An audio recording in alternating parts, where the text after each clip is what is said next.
এখন থেকে প্রায় 6 মাস আগে রিলিজ হয়েছিল নাথিং এর এই নাথিং ফোন 3A লাইট, যেটা বর্তমানে ব্র্যান্ড নিউ হিসেবে 128GB কিনতে পাওয়া যাচ্ছে 28,500 টাকায়। ফোনটার ডিজাইনটা দেখতে পাচ্ছেন অবভিয়াসলি অন্যান্য ডিজাইনের থেকে একটু আলাদা, তবে এতদিন পরে এসে ফোনটার এক্সপিরিয়েন্স কেমন আছে বা এখনো এটা ব্র্যান্ড নিউ ফোন হিসেবে কেনা যায় কিনা, 30,000 টাকা বাজেটে এই ফোনটা কোন জায়গায় আছে সেইটাই জানতে পারবেন আজকের ভিডিওতে। গত কয়েকদিন ধরে আমি ব্যবহার করলাম, তবে অবভিয়াসলি কিছু জিনিস আমি নোটিস করেছি যে জিনিসগুলো এই ফোনটাকে আলাদা একটা লেভেলে নিয়ে গেছে। তো চলুন শুরু করা যাক। তবে তার আগে একটু বলে রাখি, এই ফোনটা আপনারা এখন কিনতে পারবেন 128GB 28,500 টাকায়, এবং এর কিন্তু আরো ভেরিয়েন্টও পাওয়া যায় ফারাজি টেকনোলজিতে। এবং তাদের কাছে এই ফোন সহ যে কোনো মডেল, যে কোনো কোম্পানিরই ব্র্যান্ড নিউ ফোন অথবা পুরাতন ফোনের হিউজ কালেকশন পেয়ে যাবেন। যমুনা ফিউচার পার্কে তাদের শোরুম রয়েছে, অথেন্টিক প্রোডাক্ট এবং মার্কেট চ্যালেঞ্জিং প্রাইসের প্রমিস তারা করতেছে। সো যদি আপনি ফোন কিনতে চান এই মুহূর্তে, তাদের সাথে একটু কন্ট্যাক্ট করতে পারেন। এই ভিডিওর ডেসক্রিপশনে বিস্তারিত দিয়ে দিচ্ছি। আর যারা ঢাকার বাইরে আছেন তারা কিন্তু নিশ্চিন্তে কুরিয়ার করে তাদের কাছ থেকে প্রোডাক্ট নিয়ে নিতে পারেন। তো প্রথমত নাথিং ফোন 3A লাইট আসছে হলো এরকম একটা বক্সে, তবে এর মধ্যে চার্জার নাই। তো এই একটা জায়গা আমার ধাক্কা লাগছে। তাদের এই সিমিলার প্রাইসে লাইক CMA ফোন 2 Pro তে চার্জার প্রোভাইড করতেছে, বাট এই ফোনটাতে দিচ্ছে না। তো ফোন কিনলে অবশ্যই আপনাকে একটা চার্জার কিনে নিতে হবে। বাট ফোনটা বক্স থেকে বাইর করার পরে ইনস্ট্যান্টলি আপনি যেটা নোটিস করবেন সেটা হলো এটার ব্যাক প্যানেলটার ডিজাইনটা। দেখেন এখানে যে ক্যামেরা বাম্প গুলো আপনারা দেখতেছেন, এটা একটু স্ক্যাটার্ড হিসেবে, মানে কোনো প্রকার সিমেট্রিক্যাল কোনো কিছু আসলে ওইভাবে ব্যালেন্স করা না, জাস্ট লাইক র্যান্ডমলি মনে হচ্ছে যে এখানে বসাই দেওয়া। ব্যাক প্যানেলটা দেখতে পাচ্ছেন সেটা গ্লাসের, বাট একটু ট্রান্সপারেন্ট টাইপ আছে। এখানে কিন্তু আবার গ্লিফ লাইটও রয়েছে। নাথিং ফোন আমি যেটা প্রথমে বলতেছিলাম যে এটা একটু অন্য লেভেলে নিয়ে গেছে এক্সপেরিয়েন্সটা কি, কারণ কি বর্তমান সময়ে প্রত্যেকটা কোম্পানি যে কোনো একটা কোম্পানিকে কপি করতেছে, মোটামুটি সিমিলার ডিজাইন অফার করতেছে। লিটারালি ফোন কিন্তু একটা বোরিং স্টাইল হয়ে গেছে। সেই জায়গা থেকে নাথিং এর প্রত্যেকটা ফোন বা তাদের যদি সাব ব্র্যান্ড CMF দেখেন, সেগুলো কিন্তু সবসময় একটা ইউনিক ডিজাইন এবং লুক অফার করে। এই ফোনটা হাতে নিলেই এই ডিজাইনটা হয়তোবা আপনার ইনস্ট্যান্টলি ভালো নাও লাগতে পারে, তবে কয়েকদিন ব্যবহার করার পরে এটার প্রেমে আপনি পড়ে যাবেন। বিশেষ করে আপনি সবথেকে বেশি যে জিনিসটা এনজয় করবেন সেটা হলো যে কোনো জায়গায় যে ব্যবহার করলে মানুষ এটার দিকে তাকাবে, অনেকে জিজ্ঞাসা করবে এবং অনেক মানুষ এটা ইনস্ট্যান্টলি বুঝে ফেলতে পারবে যে এই ফোনটা নাথিং কোম্পানির। এটা আমি নিজেই এক্সপিরিয়েন্স করেছি। বাট যখন ফোনটা হাতে ধরতেছি ইট ফিলস প্লাস্টিকি। আমি রিসেন্টলি অনেকগুলো ফোন ব্যবহার করলাম, অনেক কম দামের ফোনও ব্যবহার করলাম, হাতে ধরে এই যে ফ্রেমটা আছে সেটা প্লাস্টিকি ফিল পাওয়া যায় না। বাট এই ফোনটার যে ফিনিশটা রয়েছে প্লাস্টিকি টাচটা পাওয়া যায়, এবং যে বাটনগুলো আছে সেগুলো ক্লিক করলে একটু সস্তা ফোনের ফিল পাওয়া যায়। টু বি অনেস্ট, ওভারঅল একটা ফোনে যা যা থাকা দরকার পোর্টস এন্ড বাটনে সবই আছে, একটা জায়গায় কম্প্রোমাইজ রয়েছে, শুধু এখানে স্টিরিও স্পিকারটা নাই, বড়সড় একটা ডাউনগ্রেড এই ফোনটার জন্য। তবে আমি বলবো যে এই ফোনটা ব্যবহার করতে গেলে এটার ডিসপ্লেটা আপনি অবশ্যই এনজয় করবেন। বিশেষ করে এখানে 6.77 ইঞ্চির একটা ডিসপ্লে ব্যবহার করা হয়েছে, যেটা obviously AMOLED display, HDR support করে, 3000 পর্যন্ত পিক ব্রাইটনেস যাইতে পারে, আর PW ডিমিং এর সাপোর্ট আছে। মিডিয়া এনজয় করতে গেলে কালারফুল আছে, আন্ডার ডিসপ্লে ফিঙ্গারপ্রিন্ট, চিন বেজেলটা লিটারালি সিমেট্রিক্যাল আছে। তো আমি অবশ্যই বলতে পারি যে ভাই সামনে থেকে দেখলে ফোনটা আপনার কাছে প্রিমিয়াম লাগবে, এবং এইটার ডিসপ্লেটা আপনি এনজয় করবেন, যথেষ্ট বড়সড়ও আছে। তবে ওভারঅল ফোনটাতে IP54 এর রেটিং থাকার কারণে পানিতে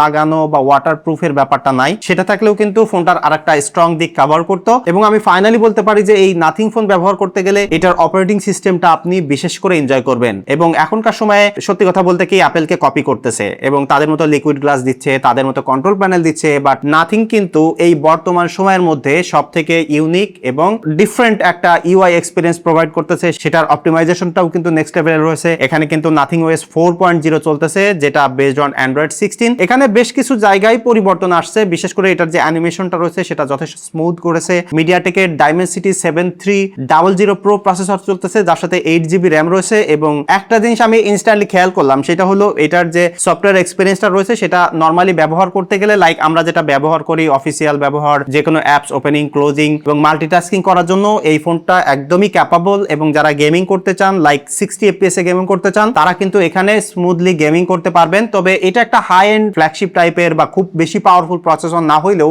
নরমাল ইউজারের জন্য এই যে কম্বোটা রয়েছে হার্ডওয়্যার এবং সফটওয়্যার একদম ইজিলি আপনি ব্যবহার করে ফেলতে পারবেন। আমি মনে করি এই ফোনটা আপনি এই মুহূর্তে ব্যবহার করতে গেলে এটার ডিজাইন, সফটওয়্যারের যে একটা অপটিমাইজেশন এবং ডিফারেন্ট একটা ফিনিশ এই সফটওয়্যারটাতে পেয়ে যাবেন, যেটা আপনি এই ফোনটাকে অন্যান্য ফোন থেকে আলাদা করতে পারবেন। তবে এই ফোনটাতে কিন্তু মাত্র পিছনে আপনি দুইটা ক্যামেরা সেন্সর পেয়ে যাচ্ছেন। একটা হলো 50 মেগাপিক্সেলের মেইন সেন্সর এবং 8 মেগাপিক্সেলের একটা আলট্রা ওয়াইড সেন্সর, আর এখানে থার্ড যে সেন্সরটা দেখতে পাচ্ছেন সেটা একটা ম্যাক্রো সেন্সর, আর এখানে 16 মেগাপিক্সেলের একটা সেলফি ক্যামেরা আছে। এখন নাথিং এর ক্যামেরা প্রসেসিং একটু অন্যরকম, পার্সোনালি আমার অত পছন্দ না, তবে আপনারা অনেকেই পছন্দ করেন। বিশেষ করে এরা ফেসটাকে একটু ইয়েলোইশ বা একটু কন্ট্রাস্টি, সামটাইম দেখা যায় যে HDR লাইটিং কন্ডিশনে ওরা ফেসটাকে ভালোভাবে প্রসেসিং করতে পারে না এবং লো লাইটে গেলে এরা ফেসটাকে একটু ওয়াইল্ড পেইন্টিং টাইপের একটা টেক্সচার প্রোভাইড করে, যেটা আমার পার্সোনালি ভালো লাগে না। তবে এই ফোনটা ব্যবহার করতে গেলে আলট্রা ওয়াইড এবং মেইন সেন্সরে মোস্ট অফ দ্য টাইম আপনি যদি প্রপার লাইটে ছবি তুলতে পারেন তাহলে এক্সিলেন্ট ডিটেইল পেয়ে যাবেন এটার আলট্রা ওয়াইড এবং মেইন সেন্সর মিলিয়ে। তবে প্রবলেম হবে একটা জায়গায়, সেটা হলো আপনি যদি লো লাইটে যান তখন এটার যে আলট্রা ওয়াইড সেন্সর আছে সেইটার ডিটেইল আপনি খানিকটা কম নোটিস করবেন, ছবিটা অনেক সফট হয়ে যায়। তবে যখনই আপনি রাতের বেলায় অন এক্সেস সেন্সরে শিফট হবেন তখন কিন্তু এক্সিলেন্ট ডিটেইল এবং এক্সপোজার পেয়ে যাবেন। তো আমার কাছে মনে হয় যে এই ফোনটা ব্যবহার করতে গেলে মেইন সেন্সরটা আপনি অনেক পছন্দ করবেন। তবে এটার পোর্ট্রেট আমার কাছে খুব ভালো লাগছে, বিশেষ করে এখানে কিন্তু আপনারা পেয়ে যাচ্ছেন অনেক্স এবং 2x এ পোর্ট্রেট তোলার ক্যাপাবিলিটি। দ্যাট মিন্স আপনি এখানে টাইট ফোকাল লেন্থে 50 mm এর যে একটা ফোকাল লেন্থ আছে সেটাতেই পোর্ট্রেট তুলতে পারবেন এবং সেই পোর্ট্রেটটা মোস্ট অফ দ্য টাইম দেখা যায় যে এজ ডিটেকশনটা ভালোভাবে করতে পারে, ব্যাকগ্রাউন্ড ব্লারটাও সুন্দর আছে। মোস্ট অফ দ্য টাইম আপনি এনজয় করবেন, বিশেষ করে আপনি যদি লো লাইটেও পোর্ট্রেট তোলেন। আমার কাছে পার্সোনালি পোর্ট্রেটের এক্সপিরিয়েন্সটা ভালো লাগছে। এখানে একটা টেলিফটো লেন্স অবশ্যই মিসিং আছে, তবে টেলিফটোর এই যে অভাবটা সেটা আপনি পোর্ট্রেট তুলতে গেলে মিস করবেন না, এবং যেটা একটা গুরুত্বপূর্ণ জায়গা। সো এই জায়গায় একটু কম্প্রোমাইজ হার্ডওয়্যারগত ভাবে থাকলেও তারা সফটওয়্যার দিয়ে সেটা আসলে পূর্ণ করে দিয়েছে। এবং এটা যে সেলফি ক্যামেরা আছে, সেলফি ক্যামেরাটা আমার কাছে এই ক্যামেরা সেগমেন্টে সবথেকে বেশি ভালো লাগছে। এটার ডিটেইল ক্যাপচার করার capability, wide focal length provide করে এবং একটু জুম করে টাইট করেও আপনি পোর্ট্রেট সেলফিও তুলতে পারবেন। তো ওভারঅল সেলফি ক্যামেরাটা আপনি এনজয় করবেন। ভিডিও কলের কথাবার্তা বলতে গেলেও কিন্তু ভালো এক্সপিরিয়েন্স পাওয়া যাচ্ছে। তবে ভিডিও করতে গেলে এটাতে আপনি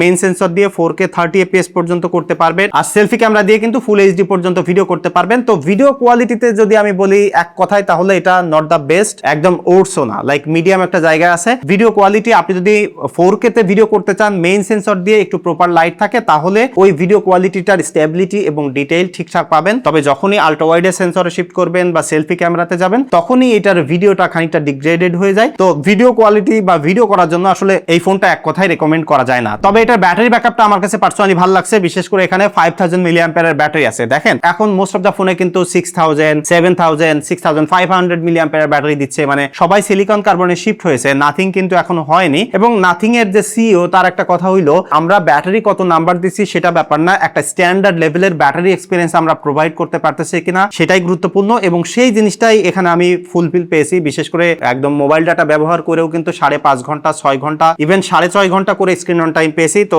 নর্মালি ব্যবহার করতে গেলে আপনারা অন অ্যান অ্যাভারেজ 6-7 ঘন্টা করে স্ক্রিন অন টাইম পেয়ে যাবেন, যেটা আমি বলবো যে একজন হেভি ইউজার বা যে কোনো টাইপের ইউজারদেরকে এই ফোনটা কভার করতে পারে। এবং 33 ওয়াট পর্যন্ত ফাস্ট চার্জ সাপোর্ট করে, এবং এখানে কিন্তু রিভার্স চার্জও 5 ওয়াট পর্যন্ত সাপোর্ট করে, যেটা গুরুত্বপূর্ণ না। তবে আপনি যদি পিডি চার্জার ব্যবহার করেন তাহলে এটা দিয়ে ফাস্ট চার্জ করে ফেলতে পারবেন এবং চার্জিং ব্যাকআপ নিয়েও কোনো প্রবলেম নাই। তবে যদি এই ফোনটার ফাইনাল ভার্ডিক্টে আমি আসি, এই মুহূর্তে 28500 টাকায় 6 মাস পরে এসে রিলিজের কেনা উচিত হবে কিনা, তো আমি বলতে পারি যদি আপনি একজন নর্মাল ইউজার হয়ে থাকেন, ভালো ব্যাটারির দরকার এবং একটা ক্লিন একদম ভালো ডিফারেন্ট সফটওয়্যার এক্সপিরিয়েন্স দরকার এবং ইউনিক একটা ডিজাইন দরকার, তাহলে অবশ্যই এই ফোনটা আপনি কিনতে পারেন। তবে যদি আপনার এক্সপেকটেশন থাকে যে আমার এই বাজেটে বেস্ট কোয়ালিটির ফটোগ্রাফি, ভিডিওগ্রাফি এবং গেমিং এর এক্সপিরিয়েন্স প্রয়োজন, তাহলে কিন্তু এই ফোনটা সেই টার্গেট অডিয়েন্সদেরকে স্যাটিসফাই করতে পারবে না। সো এটাই ছিল মূলত আমার নাথিং ফোন 3A লাইটের পার্সোনাল এক্সপিরিয়েন্স। এখন আপনারা যদি কেউ এই ফোনটা ব্যবহার করেন অথবা নাথিং এর কোনো ফোন ব্যবহার করেন, তাহলে আপনার এক্সপিরিয়েন্স কেমন, কোন জায়গা আপনি নাথিং এর এনজয় করেন সেটা অবশ্যই কমেন্ট করে জানাতে পারেন। দেখা হচ্ছে পরবর্তী ভিডিওতে। ধন্যবাদ সবাইকে।